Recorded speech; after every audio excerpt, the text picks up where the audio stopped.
ओम शांति। 17 फरवरी 2023 बाबा के आज के महावाक्य हैं। बाबा समझाते, मीठे बच्चे, तुम्हें घर बैठे भगवान बाप मिला है तो तुम्हें अपार खुशी में रहना है। विकारों के वश खुशी को दबा नहीं देना है। प्रश्न है, तुम बच्चों में लकी किसको कहेंगे और अनलकी किसको कहेंगे? बाबा समझाते, लकी वे जो बहुतों को आप समान बनाने की सेवा करते, सबको सुख देते, और अनलकी वे जो सिर्फ सोते और खाते हैं, एक दो को दुख देते रहते हैं।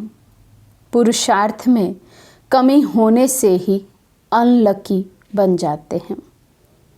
तो भाग्यवान वे जो सेवा करे, जो बहुतों को आप समान बनाए, बाबा का संदेश दे, बाबा का पक्का बच्चा बनाए। और अनलकी वो जिनका पुरुषार्थ कम है, सेवा कम है। दूसरा प्रश्न है, जिन बच्चों के तीसरे नेत्र का ऑपरेशन सक्सेसफुल होता है, उनकी निशानी क्या होगी? बाबा समझाते, वे माया के तूफानों में घड़ी घड़ी गिरेंगे नहीं, ठोकर नहीं खाएंगे। उनकी दैवी चलन होगी, धारणा अच्छी होगी। गीत है, छोड़ भी दे आकाश सिंहासन, अब धरती पर आ जा रे। ओम शांति। शिव भगवानुवाच, व ऐसे भी कह सकते हैं कि गीता के भगवान शिव भगवानुवाच। गीता का नाम लिया जाता है क्योंकि गीता को ही खंडन किया गया है। सारा मदार इस पर है कि गीता श्री कृष्ण साकार देवता ने नहीं गाई है, अर्थात श्री कृष्ण ने राजयोग नहीं सिखाया है। वह श्री कृष्ण द्वारा आदि सनातन देवी देवता धर्म की स्थापना नहीं हुई है। श्री कृष्ण को निराकार भगवान तो नहीं कह सकते। श्री कृष्ण का चित्र ही अलग है, निराकार का रूप अलग है। वे है परम आत्मा, उनका कोई शरीर नहीं है। पुकारते ही हैं, हे भगवान रूप बदल कर आओ। वे कोई जानवर का रूप तो नहीं धरेगा। मनुष्यों ने तो जानवर का भी रूप दे दिया है, कछमछ अवतार, वाराह अवतार, परंतु खुद कहते हैं मैंने ये रूप धरे ही नहीं है, मुझे तो नई सृष्टि रचनी है। श्री कृष्ण को सृष्टि नहीं रचनी है। ब्राह्मण कुल को रचने वाला ब्रह्मा और श्री कृष्ण में तो बहुत फर्क है। ब्रह्मा के मुख से ब्राह्मण रचे गए, श्री कृष्ण के मुख से देवताएं रचे गए। ऐसे तो कहाँ भी नहीं लिखा हुआ है। अभी तुम बच्चे जानते हो, दुनिया में ऐसा कोई नहीं जिसकी बुद्धि में ये हो कि निराकार परमात्मा साकार में आकर आत्माओं को ज्ञान देते हैं। ज्ञान लेने वाली भी आत्मा है तो देने वाली भी आत्मा है। अब आधा कल्प से भिन्न भिन्न रूप से माता पिता, गुरु गोसाई आदि सब देहधारी एक दो को कुछ ना कुछ मत देते आए हैं। अभी इस समय तमेव माता च पिता तमेव पर समझाया जाता है। ये महिमा एक की ही गाई जाती है। बाप कहते हैं, तुम्हारे जो भी लौकिक माँ बाप, बंधु, गुरु, गोसाई है, इन सभी की मत को छोड़ो। मैं ही आकर तुम्हारा बाप, टीचर, गुरु, बंधु आदि बनता हूँ। मेरी मत में सभी की मत समाई हुई है, इसलिए मुझे एक की मत पर चलना अच्छा है। परमपिता परमात्मा ज़रूर अभी ही मत देंगे ना। ये परमात्मा तुम आत्माओं को मत देते हैं और वे सभी मनुष्य मत देते हैं। वास्तव में तो वे भी आत्माएं ऑर्गन्स द्वारा मत देती हैं, परंतु मनुष्य नाम रूप में फंसे हुए हैं तो इस राज को नहीं जानते हैं। जैसे कहते हैं बुद्ध पार निर्वाण गया। अब बुद्ध तो शरीर का नाम हो गया। वे शरीर तो कहाँ जाता नहीं। वह कहेंगे फलाना वैकुंठ गया, वे नाम शरीर का लेंगे। ऐसे नहीं कहेंगे कि वे शरीर छोड़ उनकी आत्मा गई। ऐसे कोई जाते ही नहीं है। शरीर के साथ तो परम धाम कोई जा ही नहीं सकते हैं। तो बाबा कहते ये कहना भी जैसे रॉन्ग हो जाता है। अब ऐसे तो कोई कहते नहीं कि आत्मा बुद्ध का शरीर छोड़ फिर गई। तुम समझते हो आत्मा को ही स्वर्ग में जाना है। आत्मा कोई स्वर्ग से यहाँ नहीं आती, आते सब परम धाम से हैं। ये नॉलेज तुम बच्चों की बुद्धि में है। तुम जानते हो इस सृष्टि पर पहले देवी देवताओं की आत्माएं थी जिन्होंने सतयुग में पाठ बजाया। तुम्हारी बुद्धि में आत्मा और परमात्मा का पूरा परिचय है। भल तुम घड़ी घड़ी भूल जाते हो, देह अभिमान में आ जाते हो। पूरी रीति कोई से मेहनत होती नहीं। माया ऐसी है जो पुरुषार्थ करने नहीं देती। खुद भी सुस्त हैं तो माया और ही सुस्त बना देती है। विश्व का मालिक खुद बैठ पढ़ाते हैं, जिसमें माता पिता, बंधु, सखा, गुरु आदि सभी संबंधों की ताकत आ जाती है। ये महिमा है ही एक निराकार परमात्मा की, परंतु मनुष्य समझते नहीं। लक्ष्मी नारायण आदि सबके आगे जाकर महिमा गाते रहते हैं। तुम जानते हो हम आत्माएं 84 जन्मों का चक्र लगाकर आई हैं। अब ये अंतिम जन्म है। ये घड़ी घड़ी बुद्धि में याद रहना चाहिए। ये नॉलेज बड़ी खुशी की है। ऐसा बेहद का बाप स्वयं तुम बच्चों के और कोई को मिलता नहीं है। विवेक भी कहता है परम पिता परमात्मा का जो बच्चा बना है उनकी खुशी का पारावार नहीं होना चाहिए। बाबा कहते जिसे ये संपूर्ण निश्चय हो, ये फीलिंग हो कि मैं परमात्मा का बच्चा बना हूँ, तो बाबा कहते कितनी ना उसे खुशी होगी। परंतु लोभ, मोह आदि विकार आने से खुशी को दबा देते हैं। इन विकारों ने ही सारी दुनिया की खुशी को दबा दिया है। तुमको तो घर बैठे बाप आकर मिला है। भारत में आए हैं। भारतवासियों का तो भारत घर है ना, परंतु आएंगे तो ज़रूर एक घर में। ऐसे तो नहीं घर घर में आएंगे, फिर तो सर्वव्यापी हो गया। वे आएंगे तो ज़रूर आकर पतितों को पावन बनाएंगे। दुनिया तो समझती है श्री कृष्ण आएंगे, परंतु तुम जानते हो परम पिता परमात्मा आया हुआ है, जो पतित पावन ज्ञान का सागर है। उनका नाम वास्तव में रुद्र है। ये बड़े से बड़ी भूल है। जब ये समझें कि वे बेहद का बाप सारी सृष्टि का रचयिता है तो खुशी का पारा चढ़ जाए। ऐसे बाप से तो ज़रूर वर्षा मिलेगा। श्री कृष्ण से तो वर्षा मिल ना सके। इन बातों पर भी किसी की बुद्धि नहीं चलती है।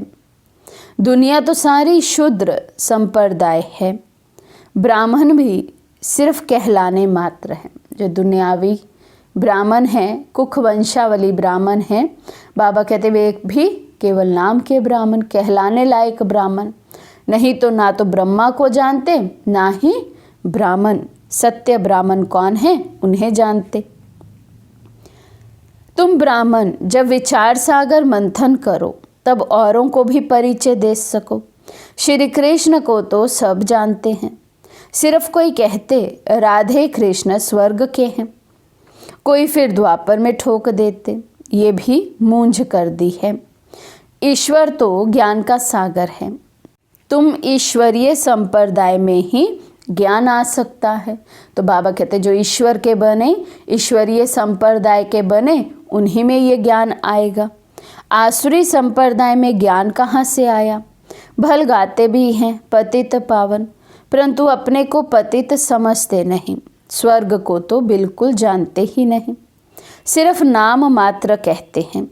ये भी नहीं समझते हैं कि देवताएं स्वर्गवासी हैं। तुम जब समझाते हो तब आंख खुलती है। माया ने आंखें ही बंद कर दी हैं। प्राचीन भारत स्वर्ग था, लक्ष्मी नारायण का राज्य था, ये भी नहीं जानते, हम भी नहीं मानते थे। ये तो समझ सकते हैं कि अन्य धर्म तो बाद में आए हैं। देवताएं के समय ये धर्म नहीं थे तो ज़रूर वहाँ सुख ही सुख होगा। बाप बच्चों को रचते ही हैं सुख के लिए, ऐसे नहीं सुख दुख दोनों देते हैं। लौकिक बाप भी बच्चा मांगता है तो उनको धन संपत्ति देने लिए, ना कि दुख देने लिए। ये तो अभी हम समझाते हैं कि द्वापर से लेकर लौकिक बाप भी दुख ही देते आए हैं। सतयुग त्रेता में तो दुख नहीं देते। यहाँ माँ बाप प्यार तो बहुत करते हैं, परंतु उनको फिर काम कटारी नीचे डाल देते हैं तो दुख आरंभ हो जाता है। सतयुग में तो ऐसे नहीं होता, वहाँ तो दुख की बात ही नहीं। ये बाप बैठ समझाते हैं, तुम्हारे में भी नंबरवार समझाते हैं।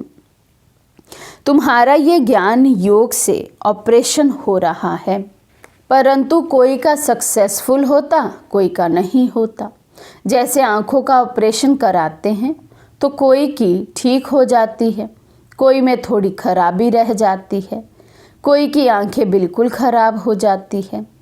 तुमको भी अभी ज्ञान का तीसरा नेत्र मिल रहा है, तो बुद्धि रूपी नेत्र खुल जाता है तो अच्छा पुरुषार्थ करने लग पड़ते हैं। कोई का पूरा नहीं खुलता है, धारणा नहीं होती है, दैवी चलन भी नहीं होती। माया के तूफान में घड़ी घड़ी गिरते रहते हैं। एक तरफ है 21 जन्मों का सुख देने वाला उस्ताद, दूसरी तरफ है दुख देने वाला रावण। उसे भी उस्ताद कहेंगे। बाप कहते हैं मैं तो कोई को दुख नहीं देता, मैं तो सुख देने वाला नामी ग्रामी हूँ। सतयुग त्रेता में सब सुखी हैं, सुख देने वाला और है। ये भी किसी को पता नहीं है कि रावण राज्य कब आरंभ होता है। आधा कल्प राम राज्य, आधा कल्प रावण राज्य।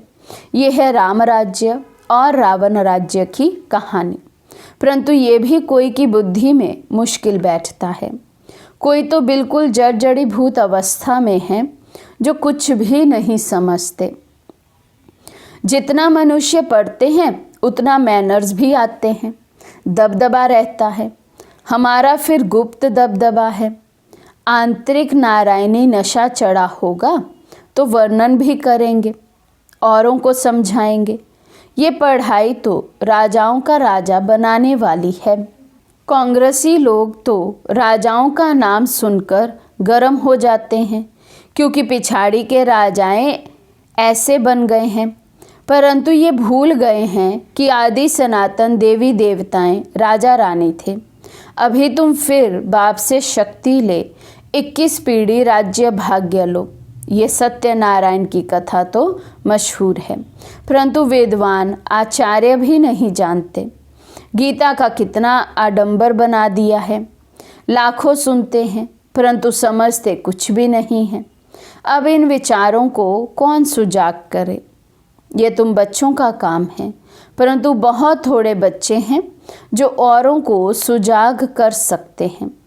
जो जितना आप समान बनाएंगे उतना पद भी ऊंच पाएंगे। बाप कहते हैं बीती सो बीती देखो। ड्रामा में ऐसे था। आगे के लिए पुरुषार्थ करो। अपना चार्ट देखो, इतने समय में क्या धारणा की है।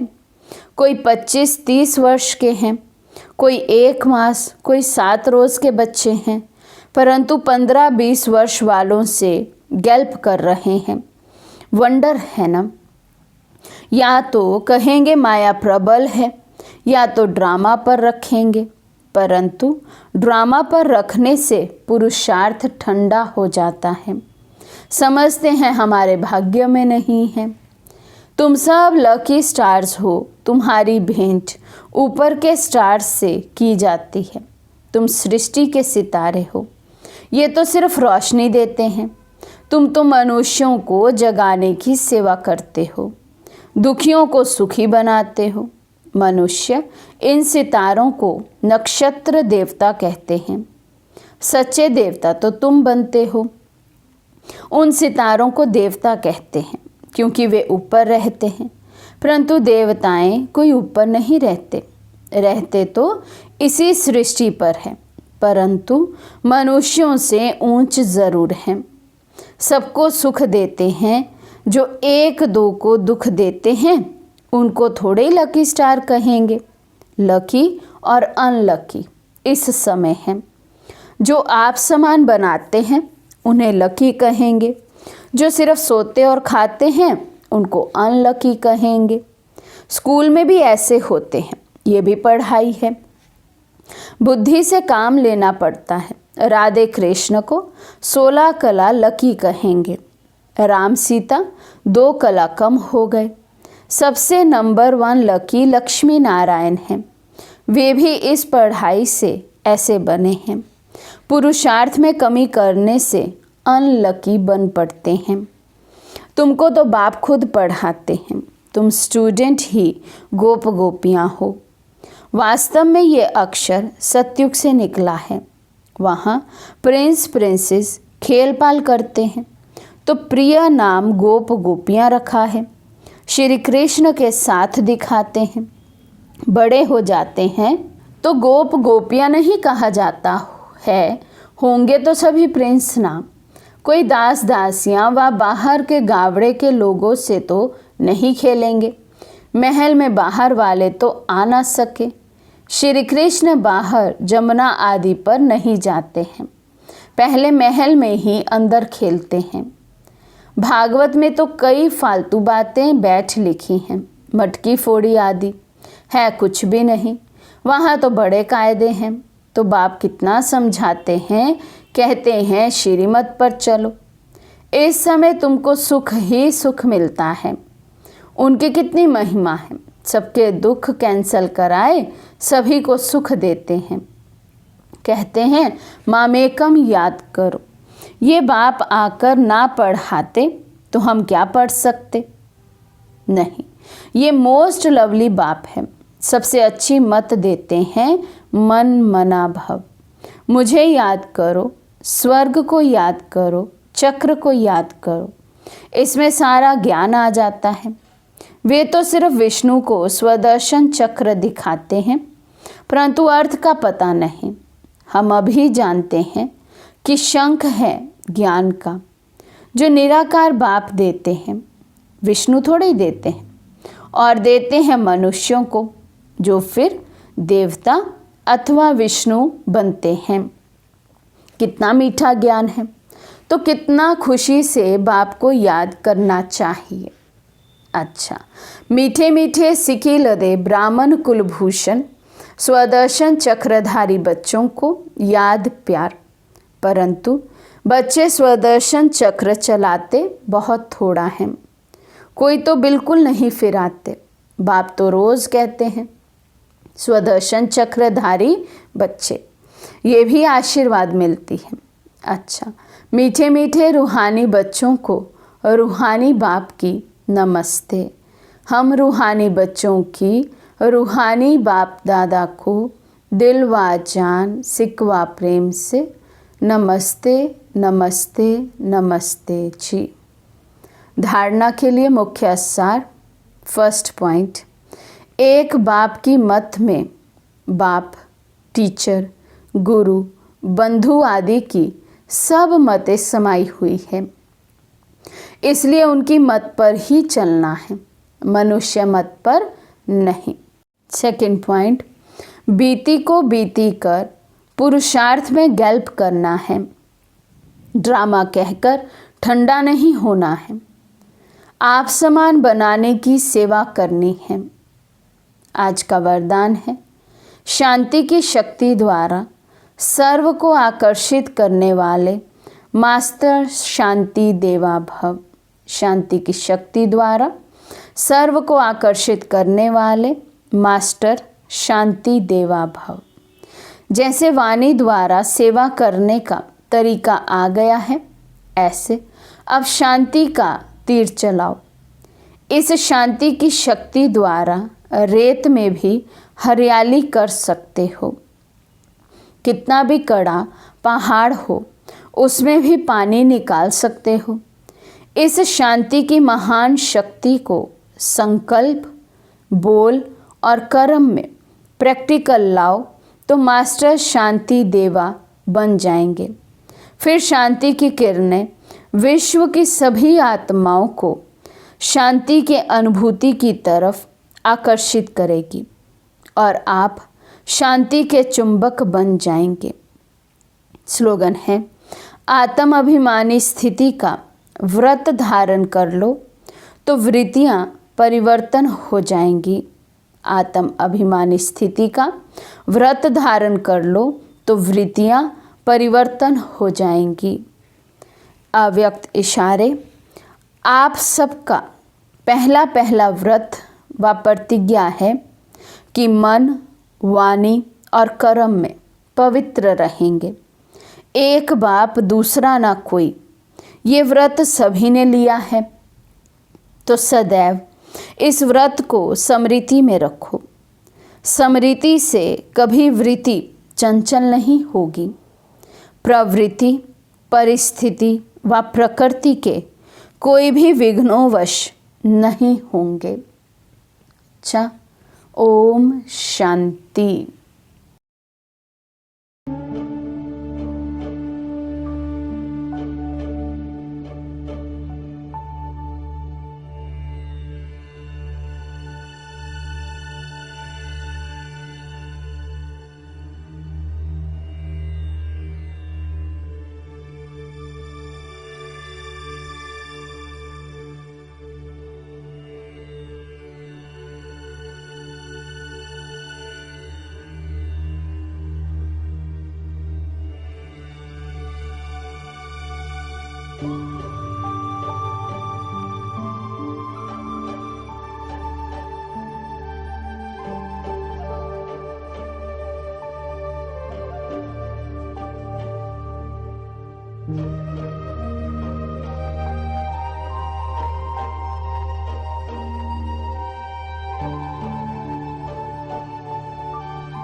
Thank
you.